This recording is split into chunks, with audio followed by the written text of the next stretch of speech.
BKB this game as a Sven.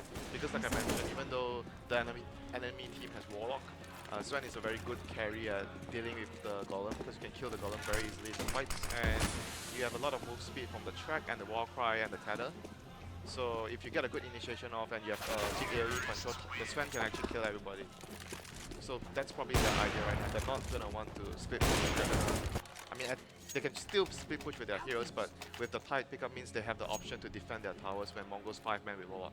And there goes the Elk. That's the semi-cheese strat, like you would say. I would say the Alchemist here. Is it a bit greedy? Because look, you're looking at all their Yeah, heroes. it's greedy. It's like they are very worried because they look at their first 4 heroes: Warlock, Starter, Juggernaut, and Punch. Those 4 heroes want to keep fighting. They don't really want to farm that much. And after seeing the secrets lineup, Mongols probably felt like we might not be able to 5-man and end the game that easily, or win the fights because of the Tide. So they decided to go back to farming, which I don't know if it's a good idea, good switch up or not, because it's really greedy. And we saw the game where BMB, when they played greedy against Secret, they just got punished. Alright folks, so we are going to be hopping into the game here. First game between Secret versus the Mongols. Let's see if our underdogs are going to be able to take a sneaky game off of Secret with this last pick, Alchemist. Although, as Victor said, it is going to be a bit greedy. It's an interesting decision. Aside from that, what else is the Alchemist supposed to be providing here for the Mongols? Are they hoping that that Sanke as well as the Slardar is going to be able to buy enough time for Alch to be useful? Depends on the items that the Alchemist goes for, though. I think if they pick the Alch and they went for the less greedy build, where you get Armlet into Solar Crest and Silver Edge, and you keep fighting, then it might actually be, it's an Alchemist pick, but you're not playing greedy with it, then it might actually be fine. But if you're going for the standard Radiance build, Armlet Radiance build, then it's greedy, then they might have trouble. So it really depends on what is their game plan. Because they have the Slardar. If they go for the Solar Crest build, the Armlet Solar Crest build, they have a lot of minus armor on their side. Slardar plus Alchemist with their items and the Acid Spray, and you have the Juggernaut for physical. It looks like we're going to have a bit of a skirmish here for the rune. Is it a commitment here for Mongols, though? They are going to commit. They really want to give this rune to Retribution. I think it was a good call there, getting the Acid. If he didn't have the Acid, Secret might have decided to take that fight. So even though Alchemist got the bounty, but he didn't have his Grievous Greed up, so Secret not too worried about it. I think they did what they wanted to do. They wanted to snatch the bounty, but because even though the Alchemist got his bounty, but it was without the Grievous Greed, so it's fine with Secret, yeah. So one thing I want to also talk to you about was we did see the inventory here for the Mongols. They're going up against a bounty, and there's no detection on any of their supports. The Pudge, The Pudge should have a dust. No? Okay. There's nothing at all. That is a huge oversight. Pudge should always have dust against bounty. That is really, I think in my opinion, very bad play without dust. So the bounty is gonna have free reign over. Like if you think about it, if the Pudge sees the bounty, you have a dust and you have rod at level 1, the bounty is just straight up dead. It's first bird. So you should always have dust on the Pudge. You can even tell he's actually prepared for this too, because he has picked up the Windlace. So he's trying to at least get into a position where he can rot down Puppy. So, but I think it's just a huge oversight. You don't even need the Windlace to kill the bounty if you get, because the dust, he's slowed and you have rod on top of it, so he's just never gonna get away. I don't know, but we'll see what happens next. He can still get a dust after, but might be a little bit late by that point. And now Retribution's going to be harassed here by Puppy and Mid One, but Hustler's actually come in to help, so he is going to help. Although I'm not too sure how much. Just look at the CS right now. Mid One is very much ahead of the Alchemist with 6-3, and Alch so far just 3 last hits. That's a really bad sign for them. And Tide at the bottom lane, he's getting some decent experience because it's just 2 heroes, right? If he's against the Warlock plus Junk, he's not getting too much farm, but as long as he's getting experience, it's fine for him, because Bounty has been allocating majority of his early game time to zone and pressure the Alchemist, so he's not helping the Tide that much. Now he's going to help the Tide, so Tide would most likely will be able to get more space from the lane. He's going to be such a nuisance as well with the Arcane Rune, because look at the cost of Shadow Walk. It's so cheap. He's going to annoy the Warlock, and they don't have detection. This is super bad for them. Don't they even have any sentries at all? No sentry, no dust? Nothing. Did they forget about the bounty in the game? they've seen him multiple times, so you can't say that they've This forgotten is- about the bounty. This is just a major oversight. Like sometimes in a team, you think about the other important. When you're up against like a strong opponent, you think about a lot of things. Oh, we should do this. We should do that. We have to lane like this. Then you forget about one simple thing: get detection against a bounty. So it looks like Puppey continuously walking past the middle lane just to hope that he may run into a courier, but He already did his job. Like no kills happening, but bounty is already done his job in my opinion. Look at the CS of the Invoker, miles ahead of the Alchemist. And Tide, because of his rotation, he got some good TP out because there's no stuns in the lane. So having a TP is extremely important as Tide, and he even went for the Kraken Shell, second point on Kraken Shell at level 3.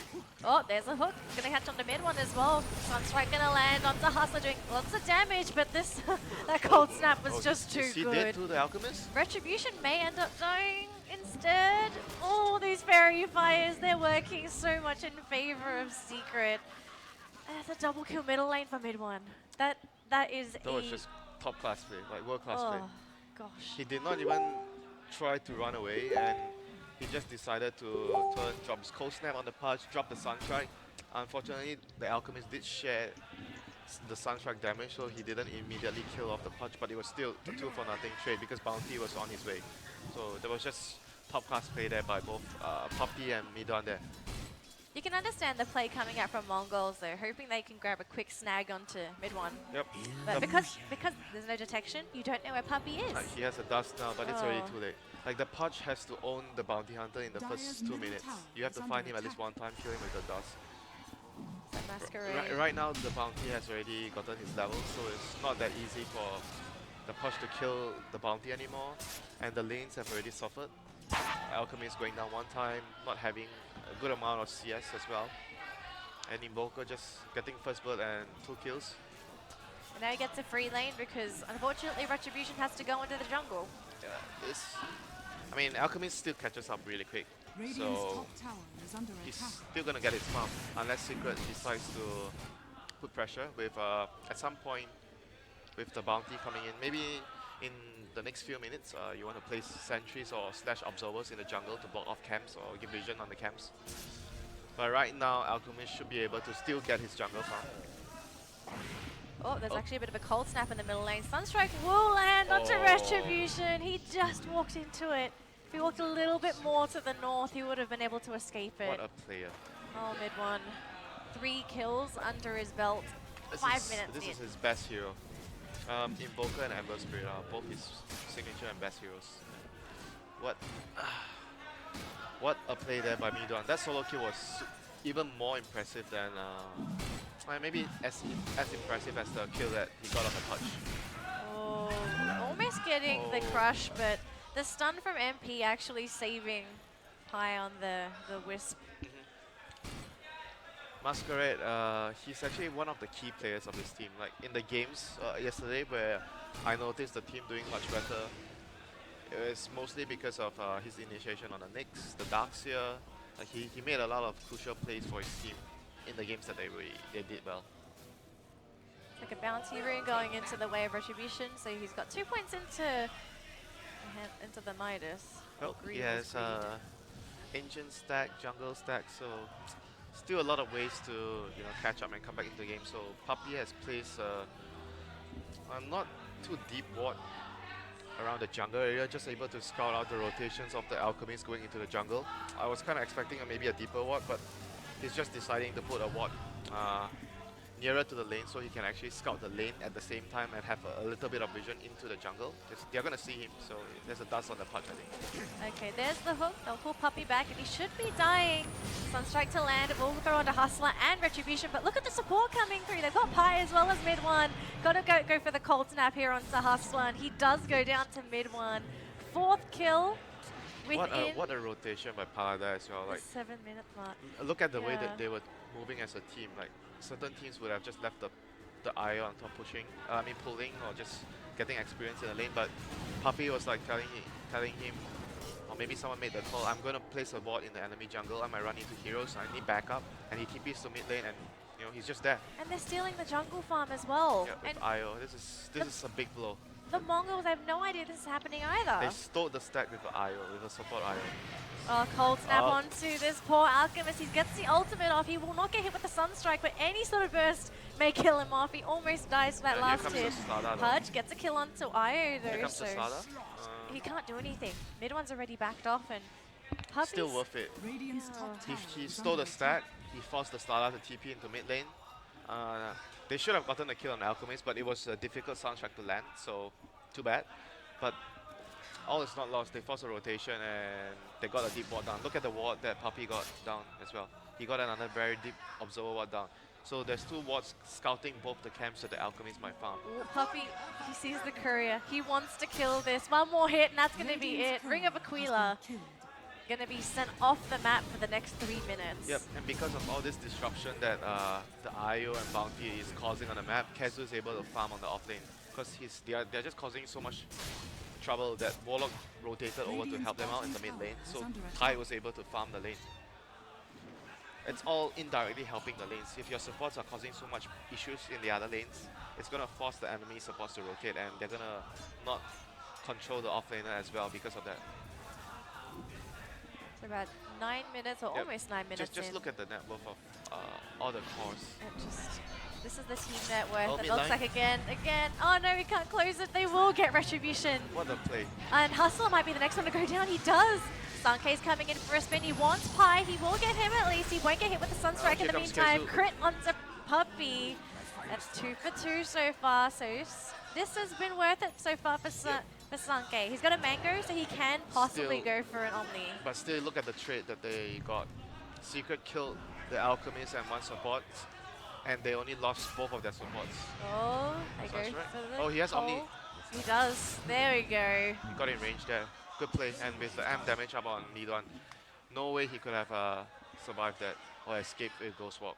So That's some revenge for Sankei, losing that's a his big Aquila. kill. That's Yeah. a very big kill there. It's a really big swing for gold. So that's actually really good for the Jug. That was a very successful rotation for him. He's going for Yasha first, so that might actually mean, because the Juggernaut is going for maybe a much more early game build, like fighting, it might mean the Alchemist is going for the greedy Radiance build instead of like the Solar Crest build like I suggested, because their drop is greedy, so Armlet build. yeah, Armlet into Radiance, just a typical build. Yeah. At least he will be able to provide something for the team after that's completed. So far, looking at the net worth, it's actually still Relocate going to be going into the bottom lane here. Ravage going to be deployed by Kezu, and they should be able to kill Sankei with the Sunstrike. Pull back though here from Hustler, but it's MP. I don't know if you want to be catching out onto him. Masquerade's TP'd in as well, but he's actually really afraid of hitting Tezu. And MP, TP, anything to cancel. They've got no points in that Bash. was 1 second. Oh, and the crush. Yep.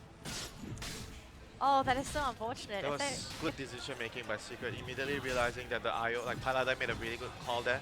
Immediately realizing that he had to bring Kezu out because Kezu is going to die, and deciding to leave the Sven, and Sven just like, oh crap, I have to TP, and he immediately TP. 1 more second late, he would have just got stunned by Slaughter. It's very good play there by Secret. So occasionally we see Slardars grabbing at least one early point into the Bash. Well, what are your thoughts on that build if they do go for Now, it? you don't really do that build if you're offlane, unless you get a 1v1 matchup. You don't really get bash. This build is pretty much standard. You get sprint and stun. Some players might even choose to get 4 points in sprint over the crush, and you have 3 points in crush at level 8. Like in my opinion, sprint is this bread and butter instead of the stun. Like in the early game, when you don't have a dagger as Slada, you want to run around and try to, because as an offlaner, sometimes you're not getting much done on the offlane, and you want to run around to help your team. You're going to be relying heavily on your sprint to get into position to get your stun off. So aside from the Slardar, we've got some mobility coming here for the Invoker. Mid one's picked up his Boots of Travel, so he's got global presence. This Not is- just Sunstrike, but an Invoker as well. This is a very early boost of travel. Like sometimes you see Invokers going for the drum. Like this game, he went for the BOTs because of, I think the main reason is the relocate, like you mentioned. They want to have more synergy with that. Relocate +1 and BOT, so always on the map, 3 heroes coming in. And we see a smoke here by Mongols. They have the Chaotic offering up, so they want to take a fight here. Rock. There we go, Rock there onto MP. Do they Oh. have the damage though? Gets the armor and the 3-man stun. Oh. Oh, MP. And I think that was a misclick from the Pudge. He hooked back Proxy, who walked in front The of him. coordination was not good as well. They placed the Game's ward in so they 30 saw the minutes. Sven. They should have just made the call. I'm gonna rock. I'm gonna use my chaotic Shut up, offering. nigga. Run in. You need to Oh sprint my in first God. because the stun is like 1 second. You need What to be happened to running you, in nigga? as the rock comes down, and then you follow up with the Donald dash, Trump and then changed the me. Masquerade, he's going to be Fuck, relocated I on top of, and think here you're comes right. MP to That's do why the I damage think with the God String. Oh my that goodness. was track as well. Oh, they're going to go for Sankey as well. And Hustle actually missed another hook. And Secret are just starting over Mongols. They are the much better team in terms of just pure coordination and teamwork. Like they were using all their spells much better. With the Sunstrike, they got so many kills. Like in combination with the Sven stun, the Ravage, the overall movement is just much better and much more smooth for Secret. Whereas Mongols a bit lackluster in terms of communication, coordination. A lot of catching up to do for their heroes right now. I'm actually a bit confused with the purpose of the Pudge now. So outside the laning phase when he was supposed to dominate Puppey, what is Hustler supposed to be doing for his team? Is he just going to be a disengage hook? Disengage hook now, I think. He's already past his strong stage, you know, like I said yesterday, in Dota, it's all about like power spikes, windows where your hero is strong. You have to utilize the window where you're strong to do something, to kill heroes. Once you're past that window, you just lose so much effectiveness. The Pudge is a clear example here in this game. I think the hero is perfectly fine here with the heroes. He's able to do a lot in the early game, but not having the dust, not having any detection at early levels, just cost them too much and allowed Puppey to put so much pressure on the lanes. It looks like we're going to have both teams sort of trade jungles as Secret takes over the Mongols jungles and Mongols takes over the Secret jungle. Yeah, Mongols are just happy to get any even trade-offs now because they are behind in the game. And Secret, 40 minutes in, they acquired their mech on the tide, so they're just gonna group up with the mech, push towers. Just the tide is just gonna allow them to just take any fight right now. I feel like they might actually go for relocate in the top lane because Kezu's up here, he's got the Ravage available, so if they see a single target, do they relocate? They might actually just wait for them to go on the tide. Oh, top, There's this is a dangerous move. Omni Relocate. slash onto Kezu, they can't kill him in time, he gets the Ravage. They're possibly going to lose Masquerade, he goes down. The rock landing onto 3 from Proxy, but 3 hits from MP and he just melts. Oh, Mongols, they thought they could kill Kezu off in time, but that was a terrible error. They end up losing 2 and they don't even grab the tower. That was just, again, decision making. They're not counting the fact that there's relocate, that there was a mech on the tide they could see. He was there in the lane all the time, he has a mech. There was no way they could have burst him down from full to nothing. And Retribution could be in trouble here. Stun from MP to start this off, and Mid-on will finish with the Sunstrike.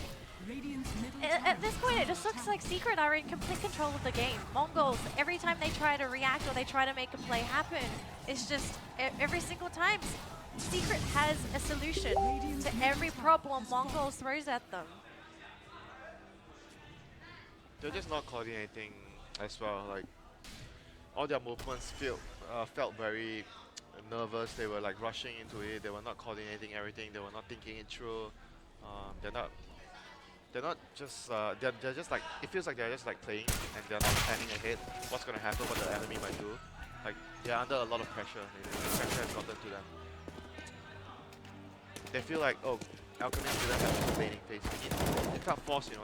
We need to make moves so Alchemist can farm the Radiance. Like he's very far behind right now. Look at the net worth. Alchemist at this stage should be ahead of everyone else. If the Alchemist is not #1 in the net worth, the game is going really wrong for your team. Especially if he's under Sankey, who's playing on a Juggernaut. That Didn't even go for Battle Fury. He went Manta. Like he had to go Manta to fight. Like there was no way he went Battle Fury this game because of the start that his team was putting. So I mean, he's perfectly fine with his farm. Like the Jug is considered pretty farm for the game, you know, for the team, for the position his team is in. oh, looks like they go higher ground. MP just immediately blinks out. And everyone on the side of Secret, they just retreat, sending Kezu out first. And on the side, you can see Puppey. He's ready with the track if they can get into range. Track is there. They will see Sankey, but everyone on the side of Mongols has retreated. And Secret, they're going to take this Ancient stack with no problems. Not much they can do right now. Like I think once the Tide gets his dagger, the fights are almost impossible for Mongols to take. Like as soon as he gets his dagger, it's gonna be so difficult for Slada to initiate. Slada doesn't even have his dagger yet. Like how are you gonna initiate? You can't burst the Tide because of Kraken Shard. But if you go on his teammate, there's gonna be a Blink Ravage. There we go, relocate. MP just immediately blows up the Pudge and they're gonna go for Masquerade. He gets a crush off. Can he actually survive through this? Looks like there is going to be a Yules there onto Retribution. They do land the rock and it catches MP. He has no Wisp friend and he ends up dying. That was... The Ravage though from Kezu, managing to catch out the rest of the team. Puppey looking to grab a kill here onto Proxy. Might even try and go for a Masquerade. No, he won't. In the meantime, his team in the backline, they're going to lose Retribution on this Alk. He's by himself with no friends, with just a Golem, but this is going to be extra gold to Secret. No, it expires in time, but they still lose their major heroes, both in Sanke and Retribution. Yep, that was a pretty good rock. He rocked at the moment where the tether broke, so Paladin couldn't reattach the tether onto the Sven to bring him out, so he was left there alone. Oh, blink forward, and Hustler thought he was safe behind his tower. Not even, says mid one. Melting him down to gold again. That's going to be a really sad Pudge game. We've seen Hustler trying to make plays happen with these hooks, but every single time Secret's always there to foil his plans, especially mid one. Mid one's always been the one to kill off Hustler. I mean, I don't even think it was a bad game for Pudge. I think the Pudge could have done a lot this game. He could have did a lot better in the early game, and in team fights, I think Pudge is an excellent support to control a hero like Sven, because you have a BKB piercing disable, the dismember. It's very good against heroes like Sven, Lifestealer, Ursa. I could see the Pudge working out pretty well when I saw them pick the hero. I was like, oh, this Pudge is actually pretty good this game, but the game, they just didn't execute the Pudge plan very well, in my opinion. Not having the dust, not having any sentries early game. He should have like done a lot. Sanke, there's mid one. He's going to set up with the Yules. He's got teammates coming in as well. I don't see Sanke long for this world. He actually gets hooked back by the Pudge. So it looks like Hustler's going to be dedicating himself to saving people with hooks now.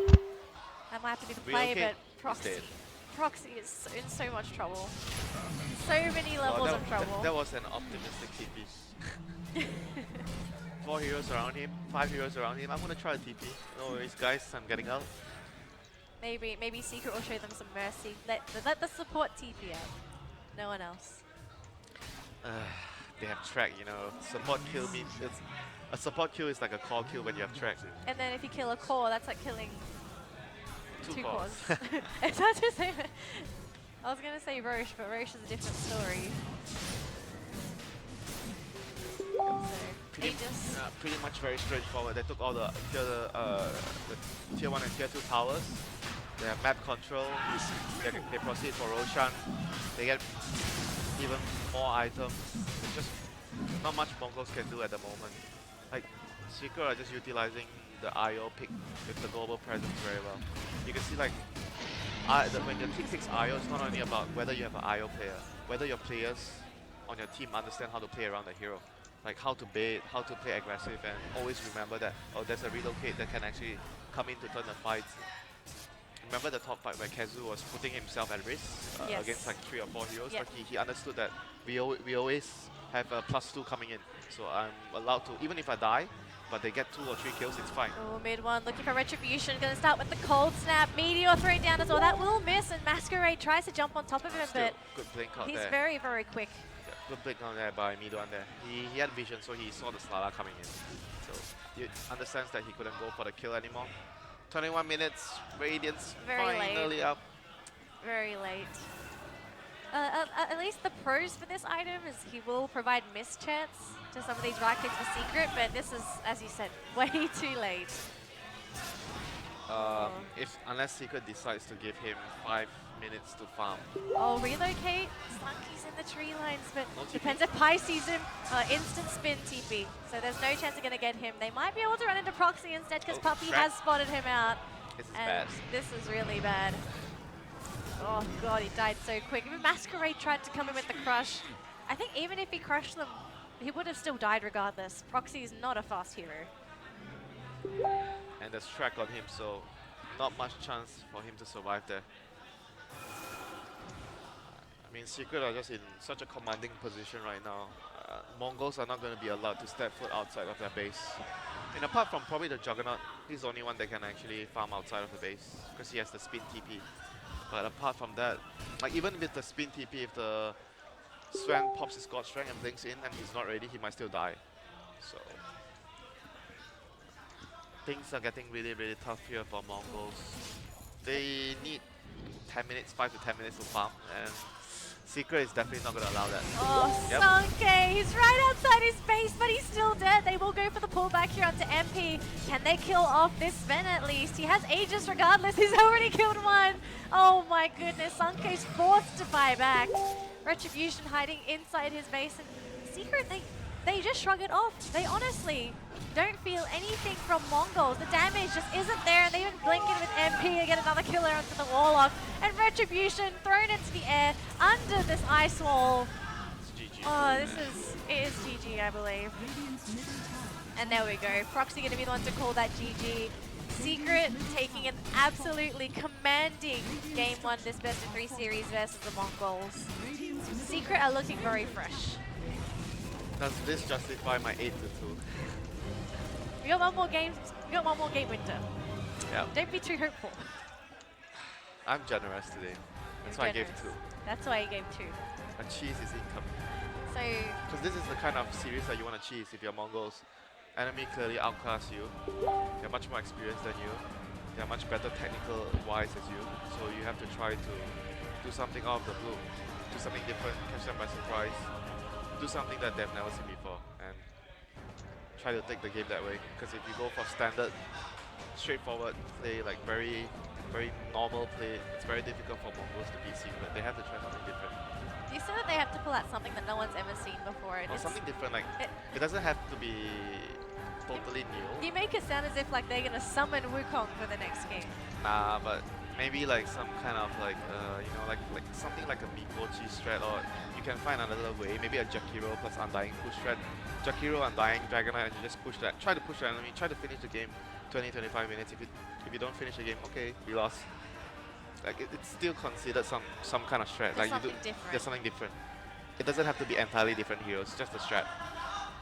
Alright folks, that's going to be Winter's analysis for this game. So we're going to be moving off into Game 2 between Secret versus the Mongols in about 15 minutes. So stick around as we'll come back for some more Asus ROG action.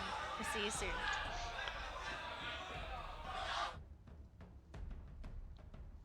Any good, sorry guys.